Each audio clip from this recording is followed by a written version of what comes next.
हम परमेश्वर के वचन में देखेंगे कि परमेश्वर का अभिषेक जब हमारे जीवन में होता है तो हमारे जीवन में किस तरह से परमेश्वर काम करता है।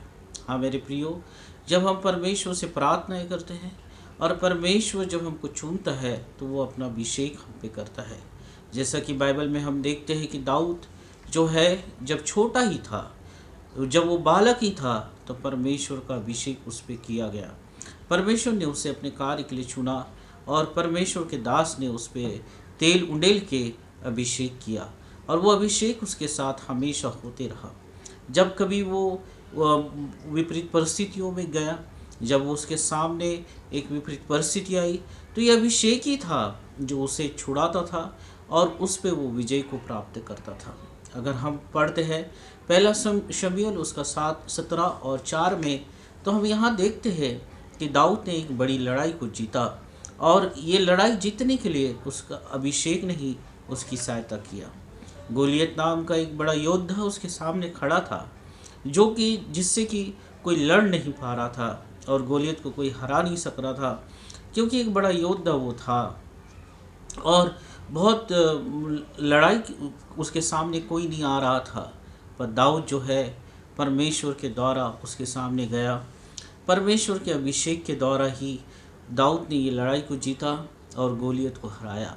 हाँ मेरे प्रियो, जब हम ऐसी विपरीत परिस्थितियों में पड़ जाते हैं और हमारे सामने एक बड़ी पहाड़ जैसी समस्याएं खड़ी हो जाती है, या फिर हम सोचते कि अब मैं ये लड़ नहीं सकता, मैं अकेला हूँ अपने जीवन में, तब ये अभिषेक हमारे जीवन में काम करता है।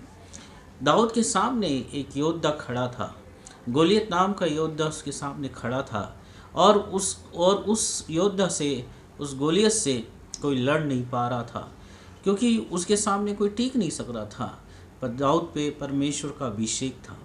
दाऊद पे परमेश्वर का अभिषेक होने के कारण दाऊद उसके सामने गया और मेरे प्रियो, उसने एक ही बार में गोलियत को हरा दिया। अभिषेक आपको लड़ने की सामर्थ्य देगा। अभिषेक आपके विपरीत परिस्थितियों में आपकी सहायता करेगा। पवित्र आत्मा अभिषेक के द्वारा ही आपका मार्गदर्शन करेगा और जब आप विपरीत परिस्थितियों में पड़ जाएंगे, तब परमेश्वर अपनी सामर्थ को प्रकट करेगा और आपको विजय करेगा।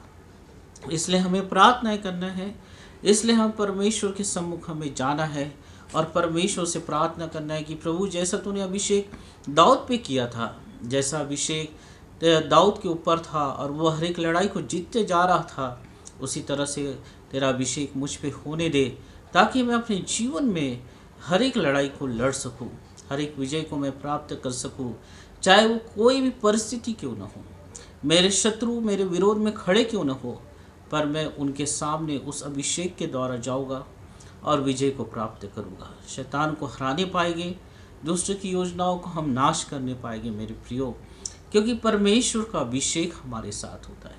परमेश्वर के अभिषेक के द्वारा ही हम विजय को प्राप्त करते हैं। परमेश्वर के अभिषेक के द्वारा ही हम परमेश्वर के और करीब जा सकते हैं और परमेश्वर की महिमा कर सकते हैं। इसलिए परमेश्वर का अभिषेक अपने जीवन में हमेशा बनाए रखें। अगर आपके जीवन में परमेश्वर का अभिषेक हुआ है, तो ये अभिषेक बनाए रखने के लिए हमेशा पवित्र जीवन को जिए, निरंतर प्रार्थनाएं करते रहे, ताकि परमेश्वर आपको अपनी सामर्थ को सही समय पर प्रकट करे और सही अनुग्रह आपके जीवन में दे सके। दाऊद ने अभिषेक के द्वारा ही विजय को प्राप्त किया। दाऊद का जीवन जो है परमेश्वर के अभिषेक के द्वारा ही सफल होने पाया। दाऊद जो है उस समय एक बड़ा धनी व्यक्ति होने पाया, क्योंकि परमेश्वर यहोवा उसके साथ था, परमेश्वर का अभिषेक उसके साथ था, जिसके कारण वो जहाँ कहीं पे भी हो जाता था उसके काम सफल होने पाते थे।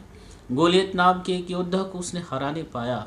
हाँ मेरे प्रियो, वो अपने कामों का वर्णन करता है कि किस तरह से परमेश्वर ने उसकी सहायता किया, किस तरह से वो अभिषेक के द्वारा ही परमेश्वर के करीब जाने पाया और सफलता को हासिल करने पाया। अगर आज हमारे जीवन में परमेश्वर की अगुवाई है, परमेश्वर का अभिषेक अगर हमारे जीवन में है, तो हम दाऊद के समान सफल होने पाएंगे। हम दाऊद के समान हर एक लड़ाई को जीतने पाएंगे। पर अगर ये अभिषेक हमारे जीवन से चले जाता है तो क्या होता है? हम पढ़ते हैं न्याय उसका 16:4 में, यहाँ पे हम देखते हैं कि शिमशोन जो है ये परमेश्वर का चुना हुआ जन था। शिमशोन जो है ये परमेश्वर का चुना हुआ याजक था और परमेश्वर ने बड़ा अभिषेक उसको किया हुआ था। और इस जब तक शिमशोन के साथ ये अभिषेक बना रहा, वो सफल व्यक्ति बना रहा, वो परमेश्वर से बात करने वाला व्यक्ति बना रहा। पर जब शिमशोन ने परमेश्वर के विरुद्ध पाप किया और एक स्त्री के साथ उसने व्यभिचार किया, तो ये अभिषेक उसके जीवन से चले गया, जिसके कारण शिमशोन का जीवन नाश हो गया। मेरे प्रियो, वो परमेश्वर से दूर हो गया। जब तक ये अभिषेक बना था शिमशोन के साथ, वो सफल था।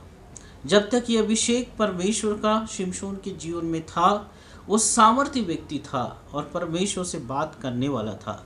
पर जिस समय में उसके जीवन में पाप आया, उस समय से ही शिमशोन परमेश्वर से दूर हो गया। जिस समय उसने अपनी इच्छा को प्रकट किया, शरीर की इच्छा को उसने प्रकट किया और उसने व्यभिचार किया, उस समय से परमेश्वर का अभिषेक और उसकी सामर्थ उसके जीवन से दूर हो गई। अगर आज हमारे जीवन में अगर हमारी इच्छा ज़्यादा हम पे प्रबल है और हम सोचते कि हम ऐसा कर लेंगे और हम ऐसा कर लेंगे और अपने बुद्धि से हम सहारा लेते हैं, तो हम कहीं ना कहीं परमेश्वर के अभिषेक को खो रहे हैं। जैसा कि शिमशोन ने अपने जीवन में परमेश्वर के अभिषेक को खो दिया और अपने बुद्धि का सहारा लेके जैसा उसको लगा वैसा उसने किया। अगर हम इस तरह से कर रहे हैं तो हम परमेश्वर के अभिषेक को खो रहे हैं।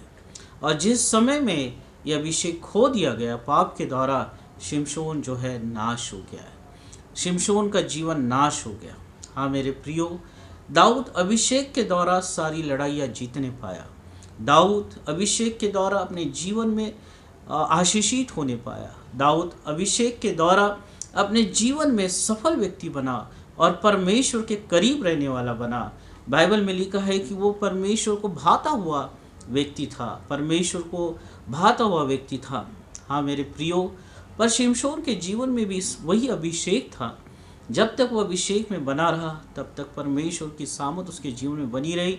और जिस दिन उसके ऊपर पाप प्रभाव डालने लगा, उस दिन से उस अभिषेक से वो दूर हुआ और नाश हो गया। आज संसार में जब हम चलते हैं तो हमारे सामने बहुत सारा आकर्षण है, हमारे सामने ऐसी बहुत सी चीज़ें हैं जो परमेश्वर के विरोध में है। चुनाव हमको करना है कि आज हम परमेश्वर के अभिषेक में चले या फिर हम अपनी इच्छा के अनुसार चले। अगर हम अपनी इच्छा के अनुसार चलते हैं तो हम परमेश्वर के विरोध में कहीं ना कहीं पाप कर रहे हैं, परमेश्वर की इच्छा को पूरा नहीं कर रहे हैं और उस अभिषेक को जो परमेश्वर ने हमको दिया उसको खो रहे हैं। शिमशोन के समान आज हमें ये जांचने की ज़रूरत है मेरे प्रियो। अगर हम सफल होना चाहते हैं, अगर हम परमेश्वर से आशीषित होना चाहते हैं, अगर हम परमेश्वर की सामर्थ को प्रत्येक दिन अपने जीवन में देखना चाहते, हम चाहते हैं कि हमारे काम प्रत्येक दिन सफल हो और परमेश्वर की आशीष हमारे परिवार में बनी रहे, तो ज़रूरी है कि जो अभिषेक आप पे हुआ है वो बनाए रखें, पवित्रता में चलते रहे, प्रत्येक दिन परमेश्वर से प्रार्थना करें और उसकी इच्छा को पूरा करने की कोशिश करें और परमेश्वर से पूछे कि वो क्या चाहता है और उसके अनुसार अपने जीवन को जिए। जिस समय में अगर हम शिमशोन के समान अगर हम अपनी इच्छा को अपने जीवन में प्रबल होने देते, उस समय में हम परमेश्वर के अभिषेक को खो देते। अपने अभिषेक को न खोए, परमेश्वर की सामर्थ को अपने जीवन में बनाए रखें, परमेश्वर का अनुग्रह अपने जीवन में बनाए रखें और परमेश्वर की इच्छा को प्रत्येक दिन अपने जीवन में पूरा करते रहे। ये परमेश्वर की इच्छा है। वह अभिषेक आपको सफल करेगा। परमेश्वर का अभिषेक आपके बच्चों को आशीषित करेगा, आपके कामों को आशीषित करेगा और आपको उन्नति की ओर लेके जाएगा। आइए हम प्रार्थना करें कि परमेश्वर हमको आशीषित करे।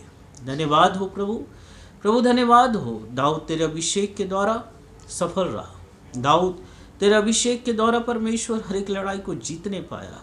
आज मैं प्रार्थना करता हूँ प्रभु कि तेरे अभिषेक को तेरे लोगों के ऊपर बनाए रख और हर एक जीवन की लड़ाई को जीते और परमेश्वर तेरी ओर से आशीषित होने पाए। शिमशोन के समान पाप न करे, शिमशोन के समान परमेश्वर पिता अपनी इच्छा को प्रबल न होने दे, पर प्रभु जो अभिषेक तूने किया उसे हम पे हमेशा बनाए रख, जिसके द्वारा हम तेरी आशीषों में और तेरी बरकतों में बढ़ सके।